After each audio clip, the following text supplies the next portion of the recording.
Yemgiri Papunampu Sharatchandra Sharma say or Segi Impact News here in Manipur, Taram sharing a say in Manipur topic say who protects our border.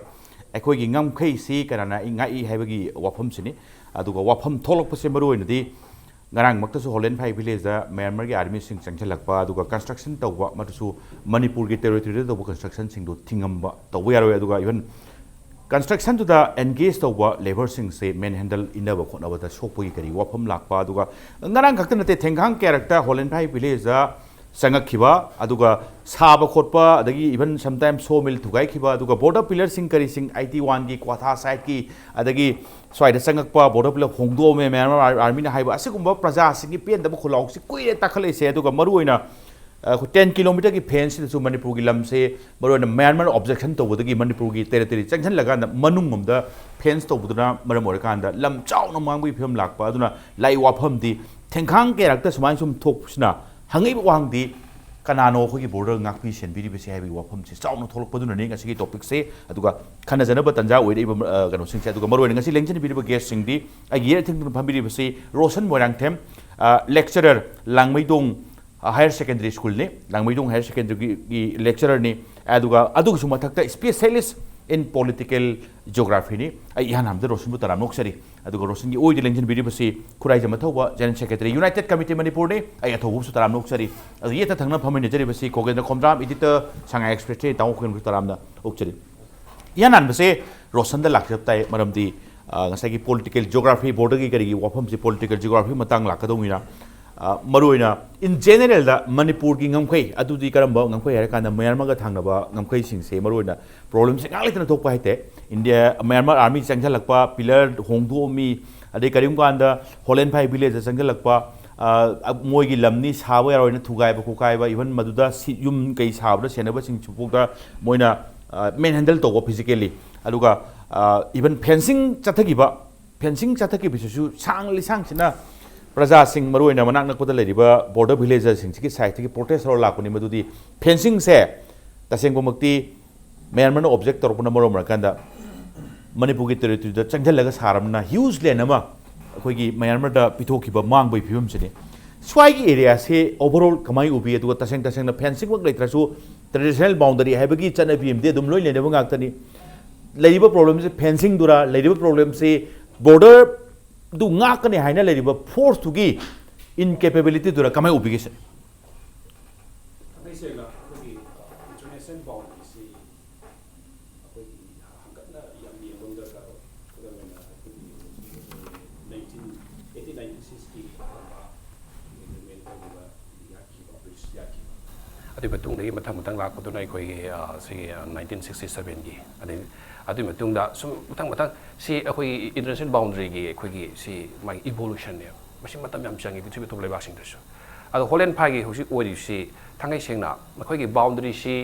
akoi gi Turian gi mawong da yenga ga akoi na boundary si antecedent boundary haidana adagi subsequent haidana akoi lei haibadi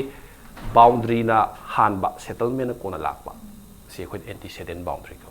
ko moine akoi Impal Turian is antecedent river haigani ramdi part sing dai sidai man hale aduna ni khoina loktak pa na sorry Impal river na part sing mai power sali part ki sing loina loktak ta tarai si adumai to na khoi si Indo-Myanmar boundary si unlike those this red clip line khoi sidai boundary na hana ya thokhi bane mi ta dri ngai da adu settlement ga ina kon lak bane that's why it's called antecedent boundary sigi antecedent boundary study kamai to have the settlements na kona lakoni na boundary to the adjust to ba ma drakar hoye adu si adjust to sida ekoi gi Indo-Myanmar border is the lay se ekoi is the say geometrical boundary lere adi coordinates na yat ba adi landmark ki boundary lere then landmarks de ekoi singna khaiba di turen na khaiba ahum maksi da ekoi problem si loina thokane in the sense ekoi na ahan bagi say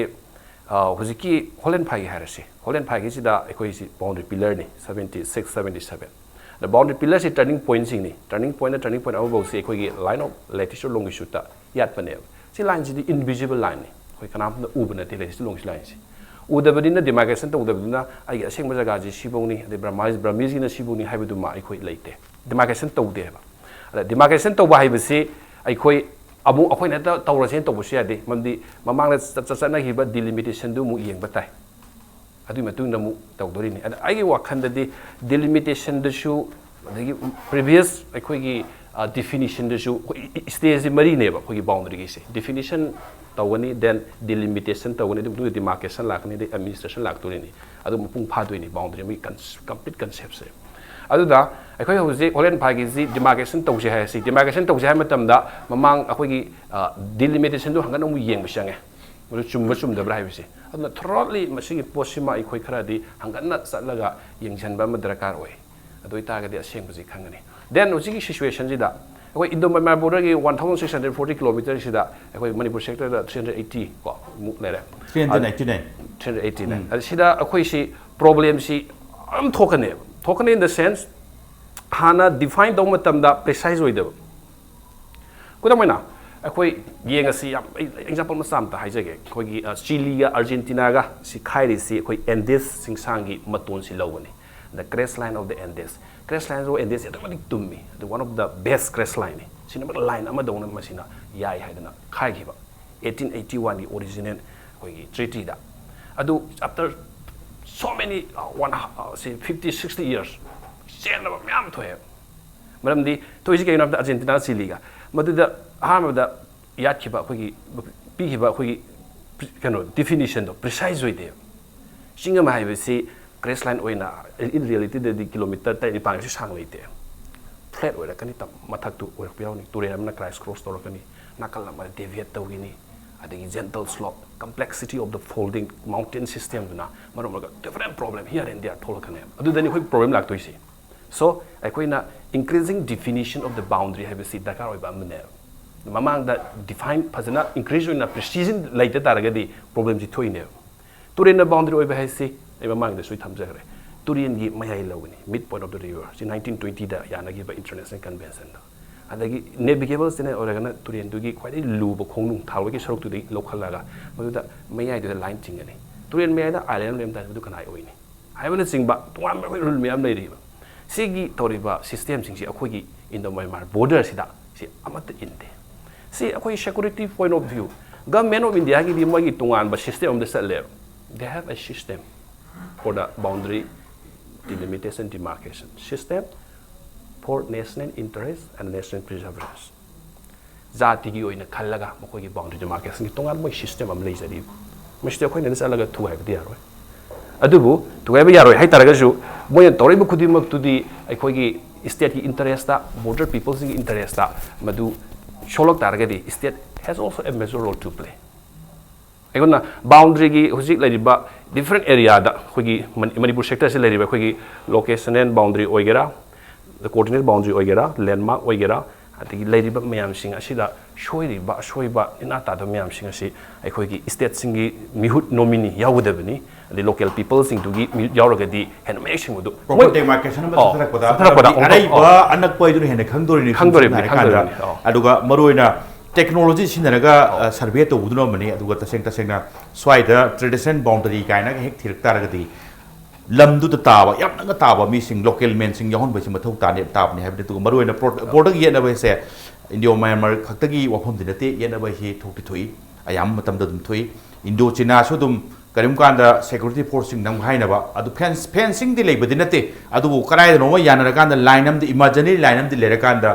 maswai si henjelak ko yaro ni indi ina bani swai area sing se mathang ong lak sake Roshan athuba maruin praja sing ngrang hang si am sauna ai khoi ne yum saba kanda Myanmar army na jinglaga yum saba yaro in thinge at the same time police ta pau pire asan phana pau pire asan phana officer la police mo na sum yum saba yaro in thinge sam na kanda maram di kai gi no ha kanda yanari wo phom sing ngrang si property market sanam tor kanda fencing to tri bodi yum saba le phaning bagi moin pire signal du ni maroina Chief Secretary ki through the State Chief Secretary ki through the Survey of India da yahonge aduga property demarcation pirage haraga ngarang se somehow settle to ni haite sam na kan area se atho gamai ubge se ne prajasin khale se karangai no khoi se akoi su India na drabra akoi ki kutak tangak pi ne ba mi sing se kana no hai bi wafam se hangbam thok to bra sine thoi ba thok duk sing se mane adu yam chumba kano ni nosan pukhat pi reise even ngasi ki topic si su yamna right time haitare right time sida कोई ममांग the boundary की मरुएना कोई की Indo-Myanmar की Manipur sector की boundary की मतंग से कोई याम discuss तो रहे yam tongna khre yam public domain da koi thambe aba different section da gi loin thamnare koi UCM gi site gi su tham khre mayam thamnare government gi site gi su thamme loin thamnare hujikti it's now time to act hujikti koi thawak to matam yore sum naina lebagi amu hanjala ni repetition la ni wari si aduna hujikti koi thawak to do thawak to na bo hona ba kanda ngasi gi thabi ba topic si da khoni yeng ba kanda who is protecting our boundary habisa yamna simple oira ba adu khwai digi chumma ba hangbam tho wahang amu oira sigi pakhum si Manipur state government na pidoira central government na pidoira Manipur miyam na pidoira natraga Holland phai gi khunja sing na pidoira kana pidoino sima number 1 lera number 2 da hojik high report today koina thabok oina khoi tawr sa high targadi it's high time Manipur government na ekhoi gi oiba Manipur boundary commission both international boundary and state boundary interstate boundary sigi boundary commission ama constitute tawna na ba thabok lokhut pagi matam sa it's right time hojik tagi thengthar agadi mayam gi side tagi different section of Manipur gi people gi side tagi series of ekhoi soidana agitation irang aduga unrest ama soin la agitation la ni duga hangdo hangdi kari gino matam chan khau to hondri ba hai question so lak tor la ni aduna adugi hojikti Manipur da unrest ama boundary gi issue sina maram oiraga another very serious unrest situation ama lagna bagi hojik it's at the brink of osagi eruption tholok adoi ngai le rabani sigi potse kari gumba state government sina ban lehelroi degidi irang to holroi problem leiroi nuairani haibagi moina assurance am pira thambado madu sigi potsi makhata na adugi assurance fulfill tawna sum chatke hai taragadi it's high time Manipur government na athubada Manipur boundary commission nama constitute tawira kanda international boundary leiriba saruk Manipur gi sector aduga khoi gi leiriba interstate boundary songi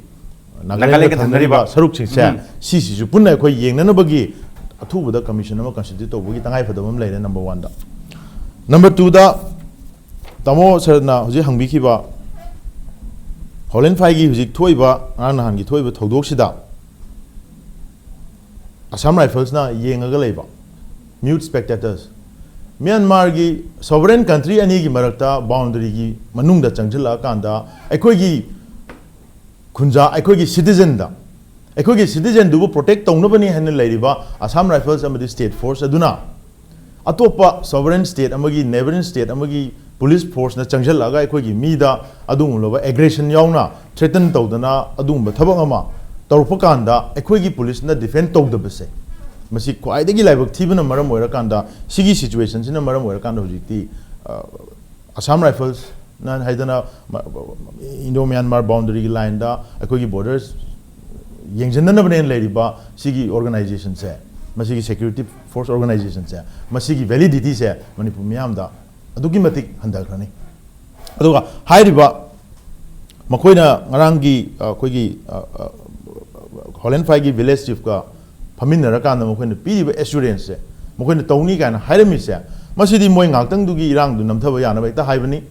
maramdi kaigino hai kanda November gi tang 13 da November gi tang 13 da nanfalon gi gate number 2 da leba meeting hall se masides da tamugi administration GAD gi administration siga akoi gi more gi ADC ga punna meeting ama phama kanda tamugi site gi already Holland phai gi area da sumaina tawriba sigi construction gi matang se discuss tawr kan lotho na hai re objection already raised hai rabani moi da copy thara bani more gi administration technopol gi DC da ADC da ko adagi SP da SDP loi copy phanga bani samsam na Myanmar site gi construction si objection tawrokhrabani no meeting du da discuss tawre mokhoi madu da yai haramra yade haramra huji live question de ana sigi post da khwaidagi laibak thiri de kaino aikoi gi matam amda lenamba DC tombi kan ta haben pa do ma leram taragadi ngasi miyam soin khangane what they have discussed moina kari haire akoi na kai to thoi have sa tholakane So 13 November meeting was very crucial meeting. Very crucial. Aduga taseng na madu public domain ta puthorok tabna mani. Madu yana ki wafam dugi matung ina Myanmar na madu tabak toroi ne. Tabak torok. Consent pi kre. Consent pi ba. Local gi khoi somda. India gi Mori gi side ki local administration da we have already informed them consent leina kram ne ko understanding leirabani noi chango aduga si thugai ro yarani na haiba chamane ba. Adugumba gi sign of aggression ni thokriba thoduk se. Yes, adu di meeting si yam crucial ne. Taseng meeting tu ki resolution hai batai madu su praja da khangan mam thoi tanghuin adu karim kan da construction tu kai gumba madu to hon gono hai film da yanna bo orgadi in case that happen then khunja sing su da akoi ki authority ki side ki yum sabam te lek ki saibum tok pone natraga na army Myanmar army laga main thugai jar ne adu yengbai film mai sam na kan da irang yengba irang ngai bai film ne morom dar de no mi na laga thugai halagi handoi si gai yes adu su it's a sovereign state amani sovereign state ki territory ni sida atopa leba amagi mina sibai changila akoi gi praja da thugai du se akoi gi ladiba government sigi prime objective kai no to protect the life and property of its citizen have not wrong. Thank you. Athang no tawen supplement to what we are to maro ngarang ki se hujik sor opoma athoguna thambirak ko 13 November meeting yamaro meeting am oire amorom da hadi karai doma objection already raised to re so ida yum chaba ya hanganu khonu haibagi ya thom da ba yes subject to confirmation am delay gini karim kanda border line se hujik pudi proper demarcation fencing yo phom delay fencing to the but again mayam lady some na kan Indo China gi border sangrap se fence to the bu line ama McMahon line ama dum chatna lady line to sing badina te atu China gi army hai butai sangjal kan da lengjung ga thenga dana ko gi san ni roi wan do ngoi na ga changdri sam na kan da adu gi do khoi phai da ya tam cha khoi border sina yam hong bu jala na ta kana khoi gi Indo Myanmar border Manipur ki territory Manipur ga mayam ga thangni si kahiu value lekta bajala as a whole India jing ka da duga tobam thuk tabra adu hujikna proper demarcation and fencing lak pase mamang da di kari hairaga leine baja no haibagi question wang am ti chong le ni tawen kai thabiring ge sir mase ai border gi khoi Manipur gi issue se ngasi ngarang issue nate ai di mase adi thona haijage please Myanmar ga taina ba amana khoi gi India manung da yulo no state ka tawno ba Myanmar ga taina ba si mamangai haira da khangde molcham da lam mayam ama khoi Manipur gi mangi na wathop ama lei matam da ekti lei gi draba o hem man ba ma chana chief minister ore da madi lam mayam mang ba si matang da thijana na ba house committee ba shema lei gra ba na ba mangi si di confirm ni ma si khang ra ba ne adagi mol sam gi nataba ayu ji kana gi nataba atopa behyang chorchanpur gi sida su lam mang bagi wathok se dum hana dagi dum masi lairi bane adagi jechoro da mangi no 600 square kilometers mangi huge kilometer ahum pak pa kunma thoi sang ba kunma thoi sidagi oinam nambon yog dui ni adagi sei da hojik IC rom da IC di khar changjal laga se dum kuidri ba chahi ama ani muki mangi ho jare Madusu Howland Fight to this mine Migi Myanmar army in the Changsal Aga Migi Kun Manungda I borders he had pet out up the borders like Kankana the never other Korean Bokano Changsal Aga so milama to guy Pochi Luno such a Kivan. She would go on a Canada or Ganda Pato Hador Mine Tono Yuli. Other Howland Fight is a sing around top position that they Hana was queer. Ai Johanna Madu from the Ogerure. Kungening told gi yum saba, like a saba, my am when the Sabia were Matam Durgi home, Tinjangre. Tinjan Madigi Wato and a Kanza, Moji Kitanga Hadokraga, Narang to you, Nanto Samani, Kitanga Hadokraga, Moy Yaquina, Moy Kiamama, Myanmar Kiamam Saragamu, lay never. When the Shonda Yarway, Aqui Lamni, the Ramoina, Hydrogen, Samani, Narang to you told to show. Changsal abani moi changsal aduga yum kai sari bu kholi bataw du yaro na haida adi som lakanda asam rifle se changpa ubadagi moi je khara handu oga moi gi strength se build up torga adwai da lengdana le no amo hai adagi mai to da intho engine tawna khona badu da intho engine tawna badu sokpodo akoi gi asam rifle ne state force ne changsal matung da saginu jike sai haina gi ba demarcation phasana torkan da saji khochi tawbadu da yaroi akoi gi lamni masi Manipur ni sani border lay mafam drugi 350 meter changchal laga lay mafam ni aduna khoi sani harga saba da khra so open khra thoki bane aduga aji asa habi ga assam rifle na yengdana leiba haidu yengdana makti leitabra aduga assam yamna pen khunja jing na pen drise assam rifle la aga saba du lepu hai mi gi maram da Myanmar gi army la aga thingbaduna ama adugi khoshau no bu mathakta mo ai khoi gi nen leja moi de khoi gi nen bhaujare ne moi hung la ga da moi hung thingari ne thingmane assam rifle na ne assam rifle na Myanmar gi teri chanoga Myanmar ma cha phur matam da Myanmar police kamai tor ka da ge se khoi imagine tong mamra ba adu khoi tumin na tor thim tha do khre ba khoi mi phuram ba da adigi kado do assam rifle du lam gi kari gi tongan thamakan da assam rifle du bai to bu du da hoji khunja me yamna hai se assam rifle na akhoi gi ngamkhai adigi akhoi gi lam je ngak oi roi state gi thambiu da hai bane ba aduna adigi mo som nakandana akhoi gi Nagaland ge taina ba lamdana juko gi waji me yam do khang khang na ba juko si da adigi lai area da jesami da akhoi gi Manipur gi sarukta Nagaland police ki moi gi office box hajalaga leirama ba ba do leira bane ba aduna ngamkhai gi wathok lakpa da akhoi na ngam bada su adigi akhoi na pura ngam da su akhoi gi saruk yawba abai to thana ga da ba yam si da akhoi state government sina madin ji phudok pang ngam dabra kaiguma ama tawe ba se ai hai je hojiki government ji ba suna te hana le ma lisang khina lakhe lisang sina masi ngamak tre ba ngamak tra ba te tong dabra kaiguma hai je ni matam dura house committee ba semaga masi da thisan gra bane ba hojik Manipur gi ai jak khoi area je khoi nga ngai tamak bada 22,356 square kilometer hai bra masi dewi helambra hojik madu yam handara bane ba 2700 327 mol cham gi adwai de gi ahun handagi duna hojik su dama ma handaram gane ba hojik mu on bada tar adune hojik adu tawri ba khoi gi keno gi kwatha gi tawri ba aba kwatha gi de natana adagi ngamkai samban kha badura madu su sokriba adagi madu gi paryang da sum kha yu matamda ukhul ba da soko da ribalam masi ma yam jaduna khoi gi border gi matang se masi di khoi di yam thina thamoi songningai ju oire aduna khoi thamoi songningai oiba khoi gi hojikti khoi hadare ni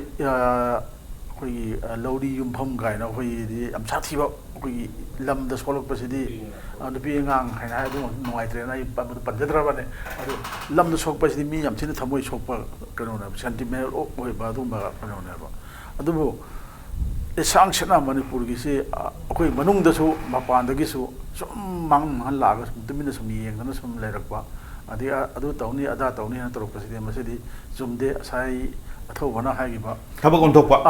assurance ta ba thabak on thokpa blockade le handaba Manipur amu henge hai tar di sum isuji da su government na kara puning jangsil laga thabak se lokhat pa ma chume adu na tradi issue ma yam de sum chat aina da na sum thamba tham adu di afa jo eroi adagi haidare miyam gi thamoi sokpa kanoni na pam da film da sum lakani exactly maram dinga rang holefan gi village sinking yu buda maroi na yam na thamoi soya marom da hardi hangi question se ekoi sibu India gi natrabra khoi si Manipur gi taseng natrabja la natragana ekoi option se kari no wo hangboi question am la yam pendre sam nare kanda tagodabu Manipur gi hana lejena pak chaw se nong gi som da international border su interstate border su khara soibe phim la di leibakti sum pikhalakpa population na de sum nong gi wangkhalakpa nong di masi yam seng hardi achauba ke haitare achauba yam sathiba issue mo erkado issue oidingai da amaso sukhra mit nakung singba thengbu labane morom da hardi aduga maro ne state ki so role laini haibi ofam sini Roshan da laksab sei break ke matung laksab tai break ke matung da impact news je jana Manipur yengbi mapuna fam da thuna putuna laksab impact news mi yeng tadun lebio break ke matung yengbi mapuna mukna taram noksari Roshan property market gi wafam ma huji tum putorok paise I wakhandadi khunja sing aduga isam chamba praja khasu khangse thabasing na khandogdi akhang ai mayam thadoktana lebak ngakpiwo aduga lebak senebiwo administration paibiwo thamaga hujikta mu ngamkhai property market sing wafam lakhude engkhamda yam thiengen soin fil dom dom walai sam nare kanda samha krai doma aduga maroina property market sing wafam laktar gadi mamang da su swai se mantri sing kari sing chatna holen phai area sing se tree plantation togna even forest karigi inspection tour chatpa kana so dum plantation ugayam thaba isam nare kanda ado akhoi lai wafam de akhoi gi territory akhoi gi jaga oidri ugamain tharu dur mayama changla tharu di jab jan te haijari ba ado ordi hujikti proper demarcation am tawrakan da hai wafam la di the same wafam praja singda holem bhai ki villager da force ki side thambiri si moi ki Myanmar ki army lak kan da hoi proper demarcation am tawsi no changle lakino no chu chang kino yare akoi chu sa ba do matam lepusi but at the same time moi na chang padu thingbam thok tabra aduga border line ase fencing toba kai kem na tabada han da ki already imaginary line amadi leibam thok tabra sini sam naraka sine sagi akoi da aseng ba process da process to the target maybe backward li process to the target koi aseng ba jaga du di ya thok ding amoi ko da moina koi ji za thok di re tawro se ri ko demarcation to ba si khoi na si holem phai demarcation to si chang matam da thangai sengba asengba area du Myanmar ni si ni Manipur ni si na khangdok sem tum de khoi mama gi delimitation du khoi yeng ba ya roi delimitation hai badi khoi gi lam si soi holem ma jaga da si baw ni hai badu delimit hai bane ba adi han tok ba ya de hai bane Manipur lam si si delimitation to bu ka we delimitation du khangdana kamai demarcation to ni demarcation to ba du delimitation si ni hai badu da to do ni ne ba demarcation su sambal kha be wa ni da delimitation du khangbam sang ba delimitation du su mu chumna to khra bra delimitation do kana tauki delimitation tau matam da asoi berum hoi mi yaw ba yaw da kuda moina delimitation map da tau do ni me am pu thora ni for example akoi map si kara map na chumi matam da tau ki map ki remote sensing kari ko si ki tong ba aerial photography later matam ni adu map tu da pu thori map tu kara map projection no da ka for example kairuba map tu na marketer map projection oidraba genital goma conical goma oitaraga de adu map tu singba straight lines ya fill the it will not be the shortest distance fill the straight taroi amdi adu di latitude longitude singdo not in parallel ne except in marketer for example si khodam amni ko adi delimitation to matam da akoina sai akoi gi representative sem dra karo state ki otherwise hongi delhi rom de lakwa topa khoi gi matam british na toram bani moi de mafum dugi topography phasna khang manate kodam moi khoi India Pakistan gi yakhre basar reclip semi lowest ko yalam da khada ko yalam me wani ma mafum dugi local topography mafum dugi cultural and reality landscape historical background sing amata khang da ba mi na yat pan ayam ne adna khoi gi delimitation to him tam da kana tawhi kamai tawhi haibasi hojiki oiriba boundary gi khagi reality thangai sena chum du putoki hai ta de khara amu be ko changjal daga maduda sum thoraga sema ko na tragadi aduma adu mateng khar lobu darakar hojik ko ta boda basi hojik boundary gi sida khoi cultural landscape haibasi mai khoi cultural reality haibasi mai yeng da ba yaroi maramdi sigi boundary si changing adum to bodam si bitri to bole ba sin going to rim adi khungang area da border si mi masing yame khungang population ado ita de moi gi function area ma moi gi economic activities gi zone ma moi pedi fill kari hande mo si expand to rakhane ba hanadi akoi gi frontier oina leram bane line oina lebana te aduna mai gi expand to matam da overlapping gi case mlane ai ma zo high gra akoi gi geometrical si landmark to on top am da ka wa geometrical boundary pillar yung isi pitri gi mafam jing da am da laina dara bane kana Africa da khoi superimposed bridges na toramba metro na mane aduna chi invisible ni ubangam di aduna ma chi aikoina geometrical to ji kai no why we using geometrical thangai sengba aikoi gi conspicuous oiba national future ma polken boundary duga parallel oina layam da matam da adigi mafam dugi topography du terrain du unaware oi have ne geometrical boundary at the same time shortcut amane have historical cultural reality the yeng da bida koi British yakre politically yakre du ne adu dugi social and cultural consequence ko du khang da bida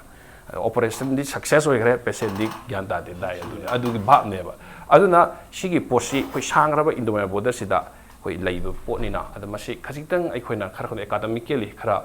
changjalaga tawuna ta targadi khara adum ai awa basi thengna ne na ai thamjage maramdi hauran mamang da hogi basing uziki delimitation gi gari ofum ju pandi pan bri samora krai no Myanmar su yam chaung yam phonga sangaga babang yam kana sanga mina moi da su kari gum moi khangjaba moi gi yajaba aduga moi da hana meeting ga tobo khopor yana thokipo ofum su sum leram do male adu praja sing apang praja sing sam sam praja sing nadi asuk koiraba 21st century gi yang daur pukan sai da proper demarcation tawdana akhoi gi border masing mafam khandra leibai si chu sama krai dano ma theng bara natragana तुमिनी यानगी बगी पोला अमदि लेबो माले हाइसे प्रजासिंगी साइते जो मते हाइजौगे खितंग खरे हुजिकी अखोगी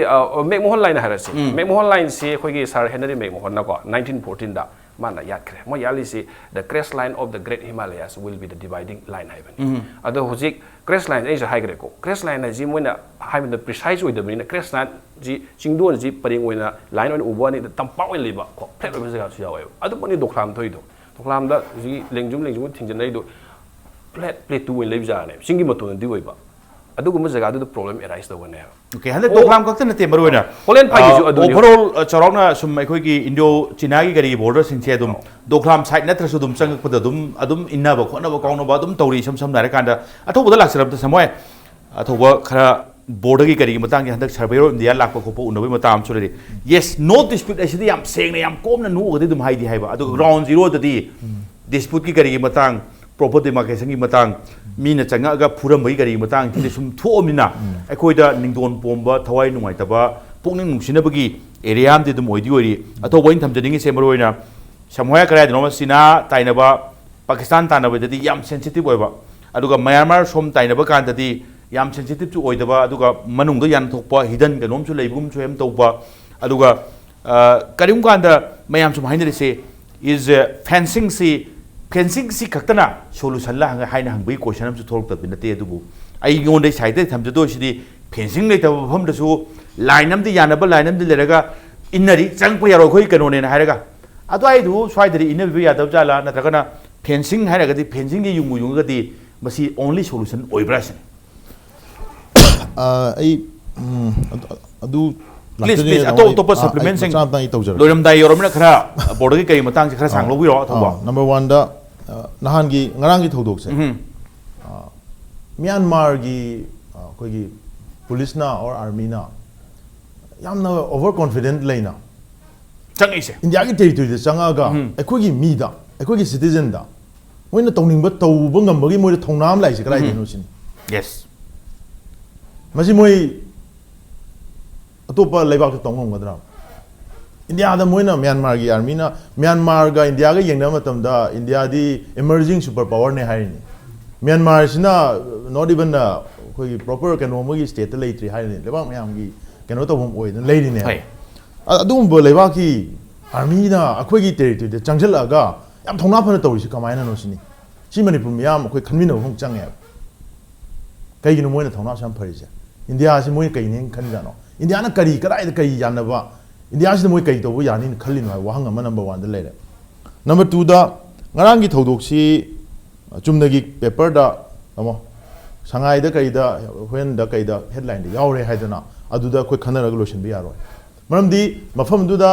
certain ekoi violence kha thokre mi shok pa yaure ama tore aduna thokhrabani na hojik clear official report ama local police station dagi investigation ama chathara kanda FIR ni khangni ama pala kanda thokriba thogdu si kari no kamai tawno se masi gi report ama lokotpam change Manipur miyam madu su khangan bam di change natraga sum hekta chin haida in principle hekta moi masen tongnar gum si ka ha lo sham bidi yaroi adui potuma state government ta madui honest to like ni number 1 number 2 da hojik lai riba core issue koi mamang da su different discussion da haire yes entire Manipur gi sector de lai riba Indo Myanmar boundary gi line se masi ekoi amuk ekoi redemarcation gi tangai phadaba man lei masida makoina 1967 gi agreement ama yam kanna moina base tawri se masigi 1967 gi agreement itself da moina hairiba traditional boundary da delimitation and demarcation tawbani hairi se traditional boundary se Manipur miyam khangna define tor pong change masi surveyor general of India na July gi kunmari kunmanga da lakpa kan se namo July gi kunmari the airport launch da ekoi ga phamin wari chaba kan da in front of ekoi gi chief secretary in front of special secretary home in front of sai gi koi gi SIB gi kano directors yawu mali adagi di moi gi laiba surveyor general external affairs ki moi gi joint secretary laiba mayam do makoi mayam sida direct aina general masa sida hang bane please define the traditional boundary aduma define torum de aduna somewhere karai da ma makoina vek oiba jaga khara lei habi se si video clear cut ni number 1 number 2 amana hojik bauda la iba development Indo Myanmar boundary gi Manipur sector gi area da thoi ba hojik bauda la iba border pillar gi situation boundary gi situation la iba sigi issues mayam se masi mayam si punna ekoi no jibog de yeng bo kan da development mayam si yeng bo kan da ekoi India government da ekoi confidence laitre mokoi ne toriba nature of mogi working style se masi da ekoi confidence laitre Manipur myam na karam thajadre ekoi mi yahondana mu wa tanaram gum ekoi mi yawen torogana hek mi na haibu tara tu mi na halakum to kaimta tawdabagi por makhak leibanina masigi poche ekoi one last ekoi opportunity ama ko ekoi state government na ekoi gi di mapi ma paw ina guardian oina lerimni makoi gi responsibility lawga thabak to wong changi an adugi tanja amadi ekoi moida lawna na appeal tawjal adu haibu pochi makoi na chapchana sigi thabak si tawdragadi Manipur myam na kai tawgadagi haibesa masi ekoi anauba myam gi apunba mifam ma tawrakan ekoi wareb lawrakan da thabak si ekoi kamdong na tawgadagi haiba poram khak soidana lani number 3 da 14 November ngasai aina haiji 13 November da moi meeting tawre ko 14 November sida DC Tengopal na ADC More da chema thai instruction nama pi ba instruction si kaino haikanda to prohibit the villagers of Howland 5 from constructing residential houses in undemarcated area akhoi gi DC sina na ADC More da si instruction nam pirami ba san ganu na ada akhoi gi kungi chip nadi kunja sing nadi hai mfam ji boundary de ya meter chom ya kai changa ga manung da le jaga sari ne hai ne ba Myanmar na sonu meeting da haire ki ba pot to adugi matungina ma masana su che tharaga san ganu na order di thomi tabudo moi kundu da chalaga thabuk to ngam da bai wane ar moi na oina Myanmar wano ma ga to liza la ai wang ju thoya si on report ni kundu da chaloga hai rodi yam sathi ba stand up ama khoi gi police leibe hai bagi kanu dagi ado Myanmar unda Myanmar na changa to ngam mi se basi moi ai knowledge leite na hai basi yam luye ai dil knowledge le ndong ma le akhoi gi local administration se soin khangam gani khale okay kona tanja yenga changa ga moi mu them ne na idea mai na uje hai tare ana sigi pot se state government sisu central government gi yamna akhoi gi irresponsible oiba chumnagi moigi national interest India gi international magi relation gi national interest Myanmar ga ekoi ga di good friendly relationship thamdabe ade aduna anything maduda compromise to we aba jaga khara Manipur gumba lam mi tanada jaga kha to to thoka hai moi wakhalon do aduda Manipur state government su tungi laga chasali ra hai bagi achoba kenon hok thwe swaidara thajada bai changi su wakhale Myanmar gi administration na tamu gi administration na adu yamna thawai yauna Migi jagada yum sabdu fobo yengsala kan photo kapning senadana heta gupsen senadan tawribu tumaina akhoi gi state ki ladiba machinery sing si tawdrisina kaigino question se maru oiba aduga wahang se thok tawa yataba thoklak pa hai tai masa mathanda situation sina sa yaw mini helisi kaigino tawa yaw mini helisi kaigino hendrisi kai akhoi se sum tuson man understanding leirabra tuson man sombra natragana yamna lethargy dura no lethargy room sakum se central government gi wim da central no hire di akhoi di ai masi akhoi state government si di central mo kha le na moi ha in ra di akhoi na thai saroi ai pham ta gi be ai aduna lewa khra mangu ai pham ta dra lore hai wakhalon da thabuk to gi nature mo mami ta bra okay acho wahang oi hebni tawenda ina masi si last round oi da any supplement to we aba to biro to lai wafam de borom da di ngasai gi kaino sini some good relations friendship haibagi pot da dum lamdu mang ragadi ai friendship tu krai le hodo no haibagi acho question ti thok tabra tu karim kanda ngak pase ate pham de dum ina ba kauna ba dum changhan da bagi kaino se yam di ure khoi swai di karai no ma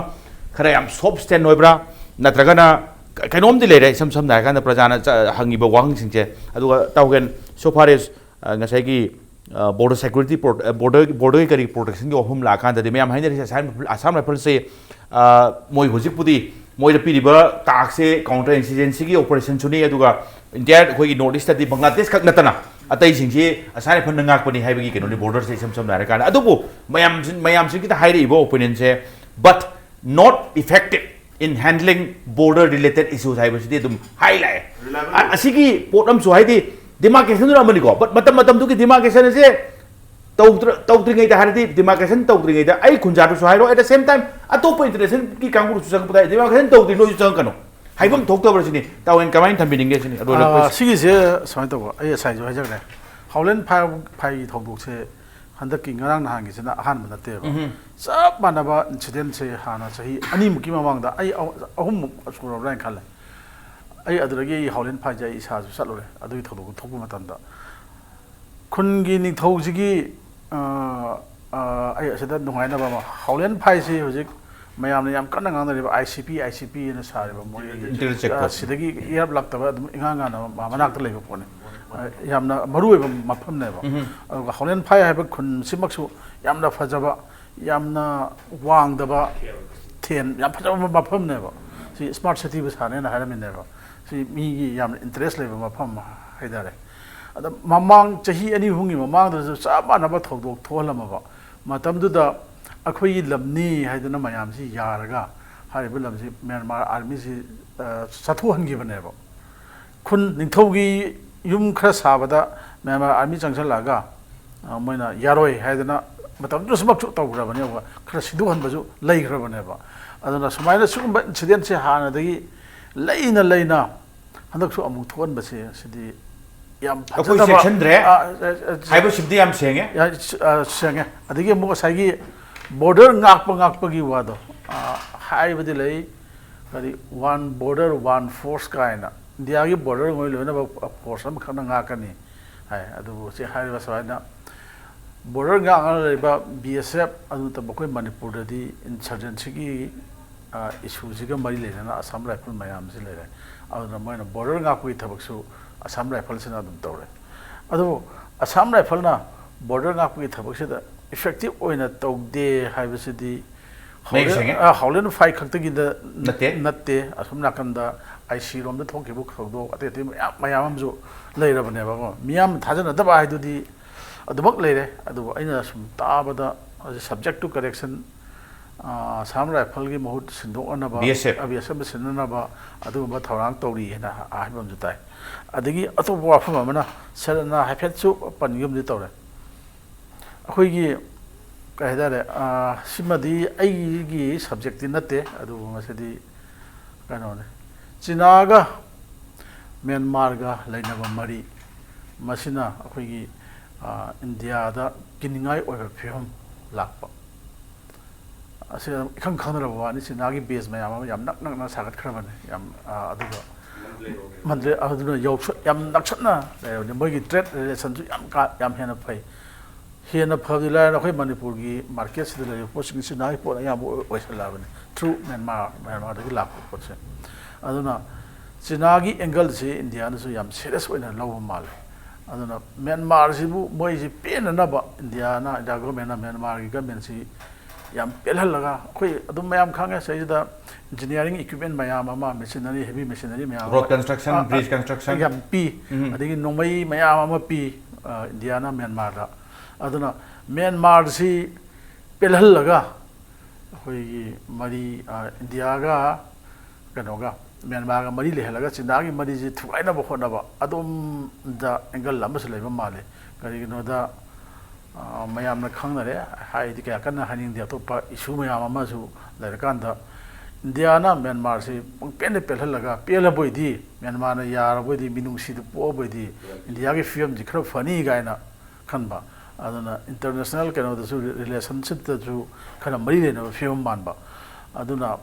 the mind of the way India government. Manipur, the Yam Sopa, whether the Yaman Waitaba, India government must turn a serious one and all those. I meet other of the long look at the idea and Hibagi. I do give you a Homeri Sakapa, Pelana over the Ikoiki citizen ladies into Atopa country, Army Roshan Laga, Poo with the Came high the young and buggy people like Pose. Must I say, liabilities all level. Ole. The Kala equipment, no time to Hamagi. Tiny Nerugi, bye, yes. So, authority state key border Naxa say interstate Tainabra, Atopa country, Tainaba, says the Myanmar, Tainaba area, Adubakin White River, Maugi, Miam, Jukogi area, Jasamida, Adam Highs in the High Uganda. Border as the Aquina Gap, and no the gap on the Noina Park, Pamaga Law, Concrete of Buani. Our border the hotness from another river Mayam City, Aquina Quiggy borders and Nakjabani Hives here. Masi Aqui border ni, Hina ꯑꯩꯈꯣꯏꯒꯤ ꯃꯤꯌꯥꯝꯁꯤꯅ ꯍꯥꯏꯔ ꯐꯥꯎꯕ ꯀ꯭ꯋꯥꯊꯥꯒꯤꯗꯣ ꯑꯥꯗꯒꯤ ꯂꯥꯛꯄ ꯈꯔꯅ ꯑꯗꯒꯤ ꯀꯅꯥ ꯈꯔꯅ ꯅꯠꯇꯦꯅ ꯍꯥꯏꯔꯒ ꯌꯦꯠꯄ ꯉꯝꯃꯤꯅꯦꯕ ꯑꯩꯈꯣꯏꯅ ꯃꯤ ꯂꯩꯔꯤꯕ ꯃꯤꯗꯨꯅ ꯁꯤ ꯑꯩꯈꯣꯏꯒꯤ ꯂꯝꯅꯤ ꯑꯩꯈꯣꯏ ꯁꯤ ꯊꯥꯏꯅꯒꯤ ꯂꯩꯖꯔꯛꯄꯅꯤ ꯍꯥꯏꯕꯗꯨꯕꯨ ꯌꯥꯗꯦꯅ ꯍꯥꯏꯔꯤꯅꯦꯕ ꯏꯆꯝ ꯆꯝꯕ ꯈꯨꯖꯥꯁꯤꯡꯅ ꯃꯆꯤꯟ ꯊꯤꯗꯧꯁꯨ ꯂꯩꯇ꯭ꯔꯕ ꯑꯗꯨꯒ ꯃꯔꯨꯑꯣꯏꯅ ꯕꯣꯔꯗꯔ ꯁꯦꯀꯨꯔꯤꯇꯤ ꯐꯣꯔꯁ ꯕꯣꯔꯗꯔꯗꯨ ꯉꯥꯛꯅꯅꯕ ꯁꯤꯐꯥꯏ ꯑꯗꯨꯗꯤ ꯀꯣꯟꯅ ꯂꯥꯛꯀꯗꯣꯏꯅꯤ ꯃꯩꯍꯧꯔꯣꯟꯗꯣꯏ ꯂꯩꯔꯛꯇꯣꯏꯗꯤ ꯃꯣꯏꯅꯤ ꯂꯝꯗꯨꯁꯨ ꯅꯨꯡꯁꯤꯕ ꯑꯗꯨꯒ ꯃꯥꯒꯤ ꯉꯝꯈꯩꯗꯨꯁꯨ ꯐꯖꯅ ꯈꯪꯖꯕ ꯃꯣꯏꯅ ꯍꯥꯏꯕꯗꯨꯗꯤ ꯇꯥꯗ꯭ꯔꯒ ꯑꯇꯣꯞꯄꯅ ꯍꯥꯏꯕ ꯇꯥꯕ ꯑꯗꯣ ꯀꯔꯤꯒꯨꯝꯕ ꯀꯥꯟꯗ ꯈꯨꯟꯖꯥꯁꯤꯡꯅ ꯍꯥꯏꯔꯤꯁꯦ ꯑꯩꯈꯣꯏ ꯑꯁꯦꯡꯕ ꯄ꯭ꯔꯣꯇꯦꯛꯇꯔꯗꯣ ꯑꯩꯈꯣꯏꯅꯤ ꯍꯥꯏꯕꯅꯤ ꯏꯁꯝ ꯁꯝꯅ ꯍꯥꯏꯔꯀꯥꯟꯗ ꯃꯔꯝꯗꯤ ꯐꯣꯔꯁꯁꯨ ꯂꯩꯇ꯭ꯔꯦ ꯃꯣꯏ ꯉꯥꯛꯑꯦ ꯑꯋꯥꯕꯁꯨ ꯃꯣꯏ ꯇꯥꯔꯦ ꯏꯟꯗꯤꯌꯥꯟ ꯃ꯭ꯌꯥꯟꯃꯥꯔ आर्मी ला फूरसु मोई तारे अतोप स्टेट सिंगदगी चंखलगा फूरसु मोई दुम तारे वाथी चाबा अदुगा मतम दुगी खुदोंग थिबा थेंगनबैसे मोइदा तारे अमरोम दाहदि मसे कुइना चटपे यारोय मसेगी फिबम सिता कुइना चटपे यारोय सब चाबा स्टेट किसु ओइबा याम टप स्टेट मथौ तानी अदुगा प्रिसाइसली येंग मथौ तानी हुजिक फौदा येंगतबैसे ऑलरेडी थेंगमनी हिदै थेंगरगदी पूरा फिबम अमा कायरनी मतम कितंग तेन बिब ताइको Hujik lady ba koi Myanmar gi koi boundary sarup se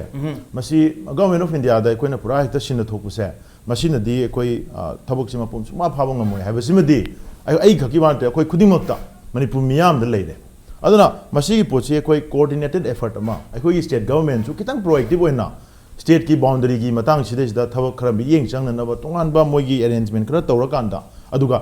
villages ladiba border area da ladiba villages amadi territory sigi jagas da ladiba lam singse masigi singsi kitang koi khunja singsigi magi ladiba pot mya yawmina ra kanda thaba khara tawdu budi sunga yaroi madu tawna na basa state government na khara thuna thaba paikhat piu haiba simde ai appeal taw thank you Roshan aduga Athouba aduga taung hogen ngase impact news to lakbi ba aduga sege janda Manipur se mapung phan bi ki damte losela kudi kai khomni jeru ges omopu amukona thagak chari ngase ki damta impact news ge janda Manipur matang se Loshan jeru tanja role adu lamdam se tholi ba thodo atho kya ge marik chum report ke damak impact news miyeng ta aduna lebio